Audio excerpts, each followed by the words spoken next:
Good afternoon, good evening, good morning, and good night, whatever it is, wherever you are. Hello, and a very warm welcome, one and all, to my hallowed YouTube channel. The sun is hiding, and the magpie is casting. Coming at you guys right now with a live 1v1 game featuring, spawning in the south, it's the United Kingdom forces of VonAsten. And spawning up in the north, it's the Overcommand West forces of Roadworks. The map today is going to be Crossing in the Woods, which I'm sure everybody knows by now. It's a pretty fair map, not much in the way of spawn bias, pretty open map, not too many dominant buildings. Yeah, I'm sure we'll know and love this map, and if you don't, then well then I guess we're just gonna have to disagree on that one. Not much more to say. Yeah, so yeah, take that. Seems like the build order here coming out from Roadworks looks like he's gone Kugelwagen as the first unit. He's now stacking a little bit of manpower, so I'd like to see another unit shortly. Or he's going to go for a turbo risky one unit into Battle Gripper HQ. Seems like this forever matched up here on the left flank. VonAsten's gone for Double Tommy. He's gone for Tommy, and now he's going into Vickers. So a fairly standard build. This is what I myself do. If we see him go for his company command post after this, then he'll basically have been ripping off my build, man. What's up with that? It's my style. Kugelwagen's going to set up here. Now the line of sight on this thing definitely good enough to see these Tommies. Oh, they've unluckily exited the building on this side. Oh wow, it seems like he actually wants to try and take this fight with the Tommies. Fair enough. I just can't see this going well. They're almost certainly going to have to fall back. But actually, you know what? Having said that, they managed to pick off Storm Pioneer for their troubles. That was really nice. Tommy's pretty damn good with those Lee Enfields. And seems like VonAsten's going to take a dive. These Storm Pioneers need to get out. This Vickers K is going to make light work of them. And the Vickers non-K here is going to help slice and dice him. He's decapped the point now. I think staying is just handing away veterancy onto these units. So yeah, he's going to bail at that juncture. Here comes a squad of Volks at long last, and there's another squad of Volks following it, coming out for Roadworks. Seems like he's going to try and establish his Battle Gripper HQ somewhere on the left flank, round about here. I'm just wiggling on the minimap, somewhere around there I would have thought. And I like that positioning. Seems a little bit aggressive, a little bit further forward. That's the kind of thing which I myself tend to favour when I play as Overcommand. I do like to be aggressive. For me, it's all about attacking, keeping the pressure on, keeping your opponent pinned back, not letting them get any space out on the map, not letting them get any presence together, not letting them try and make any plays. I'm all about dictating the pace of the game. So yeah, we'll see if that's what Roadworks is going to do. Seems like, I mean, so far he's doing pretty well at it. You know, he's the harassment here from the Kugelwagen doing well. He's going to need to get this Kugelwagen back though. There we go, and he does very nicely. The micro there. Oh, nice. Just getting it back in time. Where are the Storm Pioneers? They ought to be repairing, or rather reinforcing, and they are. So he's probably going to get the Kugelwagen over to them, or get them over to the Kugelwagen, or even meet halfway. And repair that unit. British forces now finally sending a squad of Tommies out onto the left flank, which is undoubtedly something they want to do. Where's this Vickers gun? So the Vickers deployed in heavy cover, kind of covering a good stretch of the approach from the centre bridge, and also this little sort of run-by ramp here. Let's see, have we got the company command post? Yeah, company command post is built. Seems like he's gone up to a third squad of Tommies as well, has VonAsten, which, you know, that's his prerogative. He's gone up for the Commando Regiment Commander. So this gives him the smoke raid op, the assault, the Commando glider insertion, the mortar cover, and the air supremacy operation. Seems a little premature to pick this commander, seeing as how he won't be giving him any benefits till that 4 command point rank, or 4 command point sort of limit, and that is a ways off right now. These Volks Grenadiers are going to have to abort constructing these sandbags for now, as the Tommy's going to engage.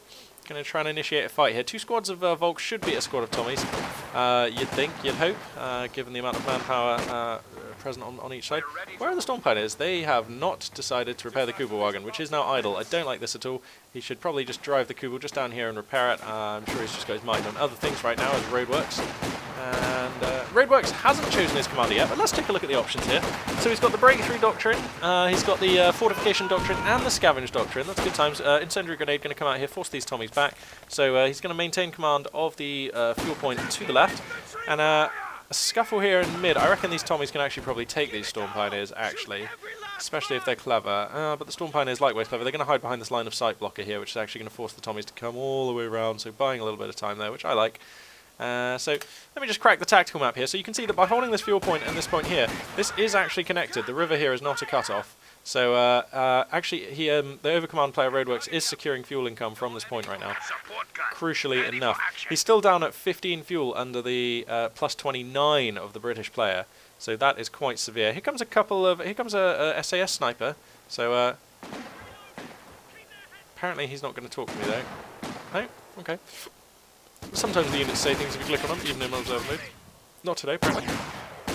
And Yeah, so whilst the action's just getting underway here, whilst we're in there's a little lull here, just gonna take a minute just to give a quick shout out. Tomorrow, which will be Sunday, the 4th of October, is the GSL CoH2 finals for StarCraft 2. Now, if you like RTSs, you'll probably like StarCraft 2.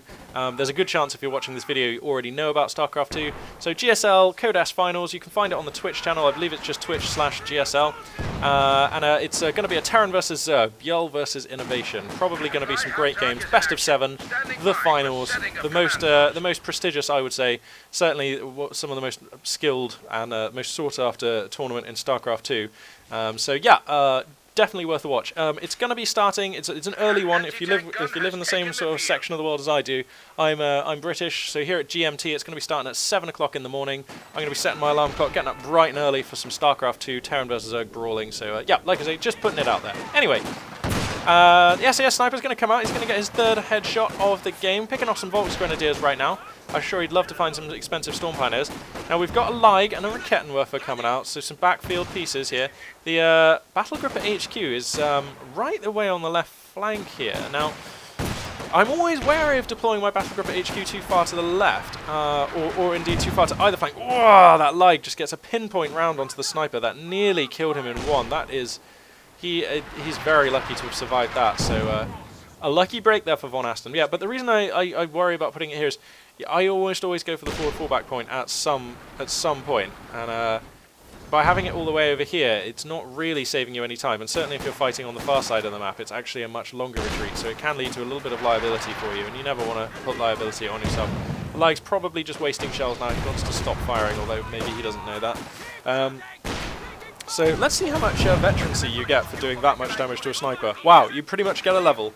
That's pretty much how much veterancy you get if you're a Lig and you bullseye a sniper like that. Damn.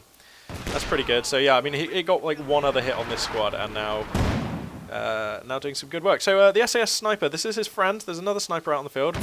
Boom! Oh my goodness, like just impaling a Volks Grenadier, sending sandbags flying through the air. The boys 55 caliber anti-materiel rifle. Overkill against biological targets. Damn.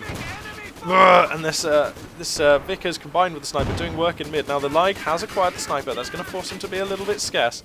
His friend back at base should be getting healed by these Tommies, I would have thought. There we go. Yeah, now he's getting healed. So he's going to be back out on the field. This Kugelwagen has been forgotten about all game. I'm just saying, that's 240 manpower and 5 fuel, which has not been doing anything for Roadworks, really. I mean, it was used well in the early game, and I'm amazed that he's forgotten that, because his micro with it seemed like, you know, pretty tight, and that seems to suggest that he's familiar with using it. So to forget it like this is just a little odd. And it certainly could be quite useful. For example, if he was to position that Kugelwagen here, it would command the bridge. Not right now because the Vickers gun is on it, but if the Kubel was here first, then the Vickers gun would have had a job getting onto that point. And yeah, so I mean, but definitely there are applications where that thing would be useful.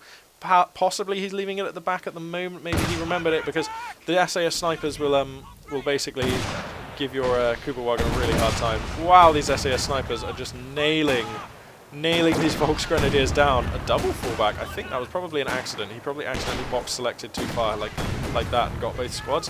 Because falling back the squad which was on 5, that seems unusual. He probably would have liked to have put them here and helped support this Rakettenwerfer, which he's also going to have to fall back, I imagine. Oh, looks like he's going to try and transition it over here. Risky with the 2 snipers out there. I'll tell you what else is risky, clustering these snipers up this match. Wow, you want to be a little careful there. So anyway, let's take a look at the scoreline. It's 460 apiece, but the British forces are about to be in command of all 3 command points, so they are going to start pulling ahead at quite the rate here. 3 tickets per tick. And oh, I had a look actually. A tick is 4 seconds of in-game time. So if you've got the mental arithmetic there, then you can figure out based on the drain loss, like on the scores, like how long somebody's got at the current rate to do something. So that's an interesting thing to know. I find anyway. Guess I'm a bit of a nerd like that. Mechanized Regiment HQ has been established as the 2nd truck, and I like this choice. Going to give him options, flexible options. Things like the Puma, things like the flak half-track can be used for anti-infantry or anti-vehicle counters respectively. Cheeky Tommy's coming up here, and the pressure is really on at the moment. These snipers are doing fantastic work right now. And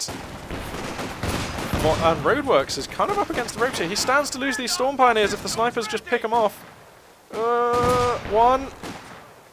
The 2nd shot was not forthcoming, but I bet it wasn't far off. And you know what? He's got his platoon command post now, so he's got his company and his platoon command post. What he can do is use this sniper who's now 1-star veterancy. I'm sure he knows that this building is here. Just throw the artillery flare back here. That'll be really good. You've got 2 Ligs back here, though, just doing work, and they're going to keep things back for now. Here come the snipers, though. They want a piece of the Lig. Are they going to go for the Lig, or are they going to go for this gun? They should go for the Lig. Yeah, they're going to go for the Lig. This is also risky, though. And this is why VonAsten, he's going to stay with that sniper to just take a shot. But yeah, taking on Lig guns with snipers is just always risky, because basically Lig guns are a pretty good counter for snipers most of the time. It's a lucky sniper who gets a kill on a Lig, whereas a lot of snipers have probably died to Ligs. So, yeah. It looks like there's a lull in combat here. There's a lot of British squads here just falling back. So what I'll do is crack the tack and we'll get an overview on the situation. So the Kuba-Wagen's been remembered about. That's been repaired and is kind of just loosely holding this area near the bridge. A little too far back, if you ask me. And this is what I mean. Okay, so by putting your battle group at HQ here, you're basically saying, I'm going to focus the seat of my power as the overcommand player here. And I just don't think that this... If you look at the map, he would much rather be here, because then he'd have options to attack the 3 command points. By putting his battle group at HQ up here, tucked up in the top left, it has advantages. It's quite hard for him to attack it, and it gives him a good seat of power in this part of the map. But Company of Heroes is about being dominant across the map. So I would question that positioning a little. Now, I'm going to switch to here, because of course we have a Centaur. 11 minutes and 20, the mark when the Centaur hit the front and started opening up on these overcommand forces. So a reasonably rapid Centaur here. So yeah, that's going to start hooning in for good damage. Centaur, as we all know, possibly overperforming just a little bit. If you ask me, it's more or less just fine, but there's some kind of crazy bug where if it shoots at units who are garrisoned in a building, it just slaughters them all, which it really shouldn't do. So I'd like them to just fix that bug. I'm not convinced it needs a nerf otherwise. Possibly it does, because it is very strong.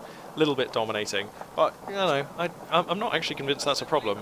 So I just, I think Axis players who are savvy have the tools at their disposal to handle it, and used well can do so. So I'm not convinced there's a problem. Having said that, though, actually, it's been a long time since I saw a game without a Centaur. Oh dear, this Storm Pioneer squad getting sniped to the last man, and that is going to be the GG as the Storm Pioneers gunned down by Boys 55 caliber anti-tank rifles in the middle of the map.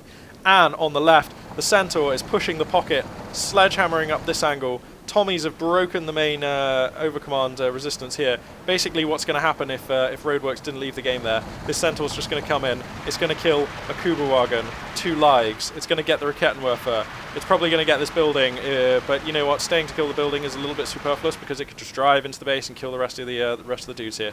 So although most of the army for the overcommand is alive, this is pretty much a good game. So I absolutely don't blame Roadworks for tapping out there. It was a grisly situation. He could have stayed and fought for another little while just to see if he could have held off the Centaur, possibly using his 2 Rakettenwerfers if he was very quick to reposition them. It could have happened, but I absolutely don't blame him for quitting. That game was not going his way.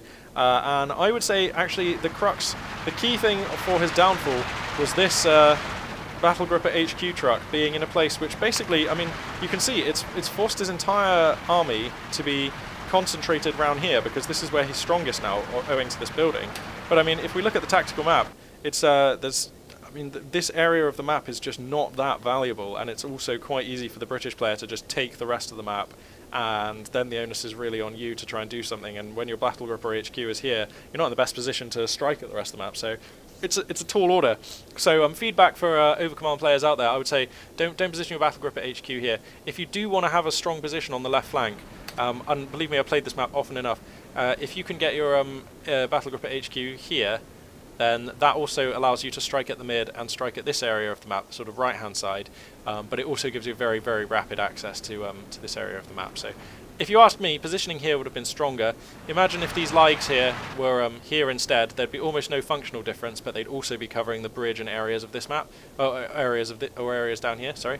By having the Ligs here, they're the only area that they're additionally covering that they wouldn't do from the middle is like possibly around here, but I think if your Ligs are positioned here, you'll probably reach this point, so that's the main thing that matters. So yeah, I would say put your battle group at HQ here, put your Ligs around there, if that's the kind of thing that you want to do, rather than over here, because it's kind of a liability over here, as demonstrated.